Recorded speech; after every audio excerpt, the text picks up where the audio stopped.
Oh, the Pearl? Yeah, he was nice.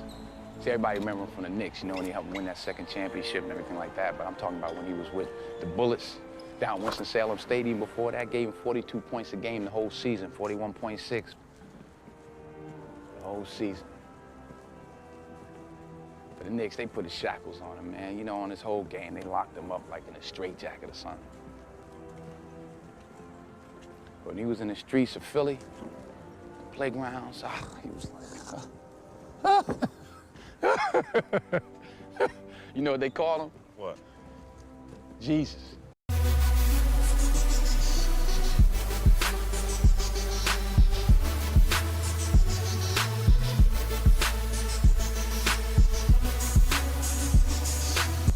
That's what they call him, Jesus, because he was the truth. It's great music.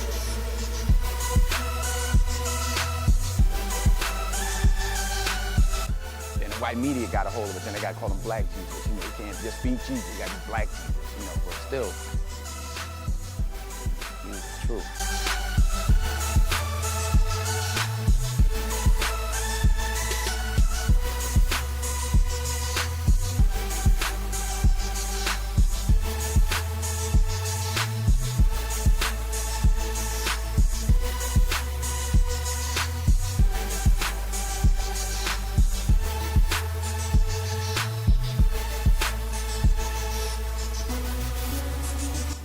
The way he dished, the way he, you know, he spin, you know how you do, coming off, all that, towel.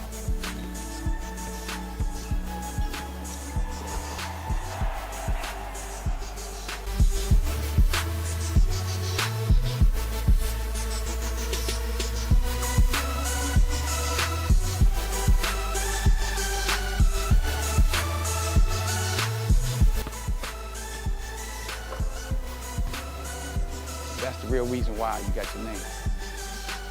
You named me Jesus after Earl Brown, not Jesus in the Bible? Not Jesus of the Bible, Jesus of North Philadelphia.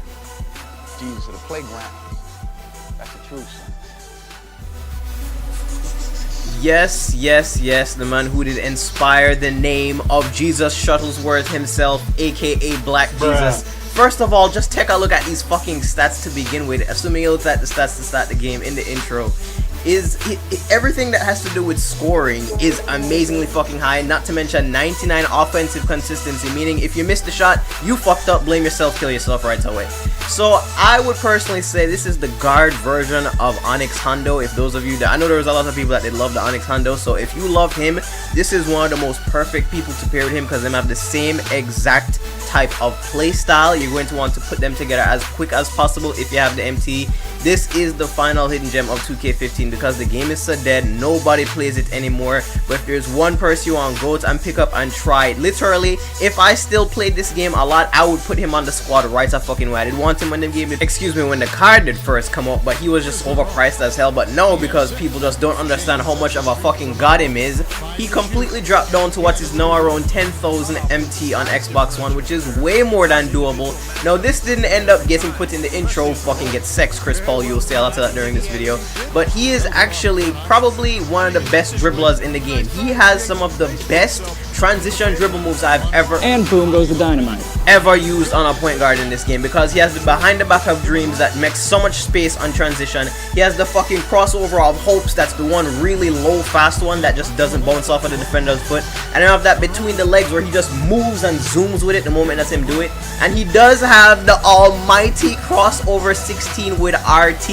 Yes, he has that cheesy ass shit that will just throw people into screens and create so much space. The James Harden crossover 16. He has the best that I've seen. Excuse me, Derrick Rose, step out of my fucking way. And this is one of those people that you're going to want to actually try to do some euros, try to do some spins. Don't just run to the basket and finish, even though you will see throughout this video that he's probably one of the best small finishers in this game.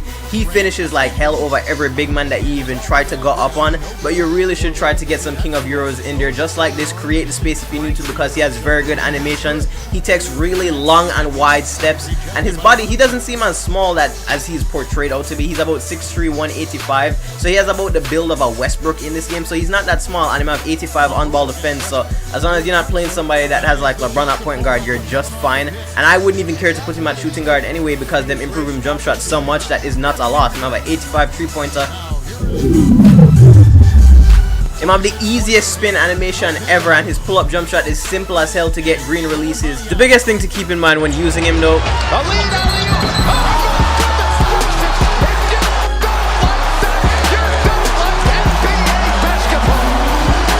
keep in mind that when him give you the ball, you better fucking finish. That is the first clean ass glide dunk on that I've seen in this game. Like, it was no sucking animation, there was no just get pulled in and get drawn into the fall. He glided, and Blake just did not make the right decision and jumped on it. That did have nothing to do with Earl, the hidden Pearl Monroe, but that did just have to be in the video. And here comes the extreme finishing skills I was talking about, and one, you little bitch, Derrick Rose. But the biggest thing I was getting to keep in mind is that you're always going to want to remember that you can play him at the 1 or the 2. I love using him at the 1 just because passing don't matter in this game. Him can pass, but he is such an amazing finisher, and they overrated his jump shot, so you have the best of both worlds. You don't even have to play him on the ball. And there goes the dribble moves of dreams on the change.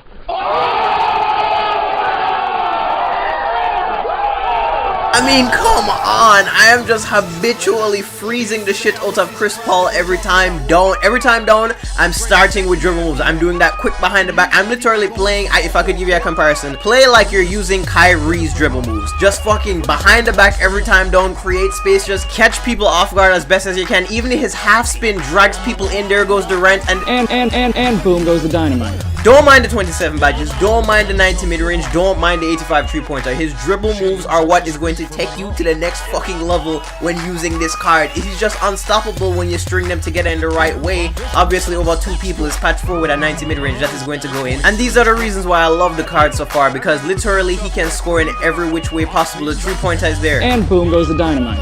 You see the mid-range is there, the finishing was there, and there's a lot more finishing to come. You see that the dribble moves are there. He can even hold his own on the... Froze him, coach! Come, what more do you need to see when I say he is the ultimate little man complex finisher in this game? And the dribble moves of dreams are that was literally a freeze. Froze the fuck out of Chris Paul. If you could make somebody touch earth in this game, which I'm not sure of because I don't see it yet, I'm probably sure that could have just happened if I caught him a little more off balance. Like I said, crossover 16 of dreams to drag, and boom goes the dynamite. Drag them right into the screen every time. This guy is a cheat, and at this point in the game, I don't care. I will completely support you if you want to use crossover 16 and just fucking keep continuously freezing Chris Paul. But if you want to use his cheesy ass shit, please go ahead and do, because it just makes using him all the more fun, because I'm going to finish over absolutely everybody once you get by your original defender. Now, I know that 2K15 is probably the most dead game in the entire world right now. That shit is not even 6 feet under, it is 12 feet under. There is no point in even playing this shit. I don't play it anymore. I don't know many people who still play it anymore, but for the people who still play that got it really late, and I'm still making my teams and I'm still running through RTTP, and you want somebody fun to use that is cheap as hell and that is pretty overpowered, this is the person I should probably go pick up. And I couldn't help myself in picking one more Nick to be the final hidden gem of 2K15, because 2K15 hidden gems have been huge. This is without a doubt probably my most viewed series for my team, not even in my team, just in general on my channel. And next year it should probably be even bigger with how many new card types are coming out with the dynamics, especially the dynamic cards, because for the people that probably don't watch basketball as much, or watch and don't watch many teams, they wouldn't really know who are the people that are going to really go off on the low and the people that will get huge stat boosts as the year go on. So dynamics I have a really good feeling about for hidden gems next year, and that is about it. I had a lot of fun making hidden gems this year, and some of them really blew the fuck up. Let's not forget Jameer Nelson, aka Goatmere Godson.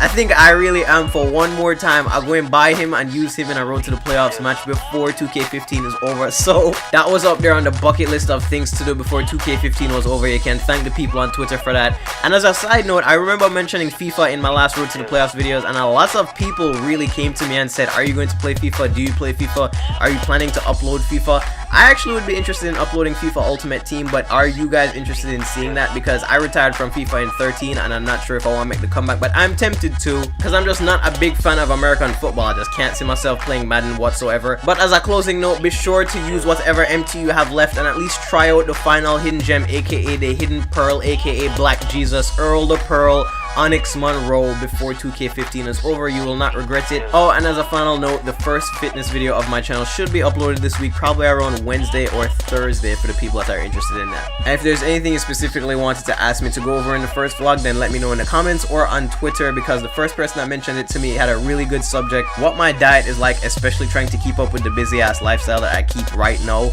and especially with the work schedule that I keep in college. So I thought that was something really cool to start off on as a first vlog. And yeah,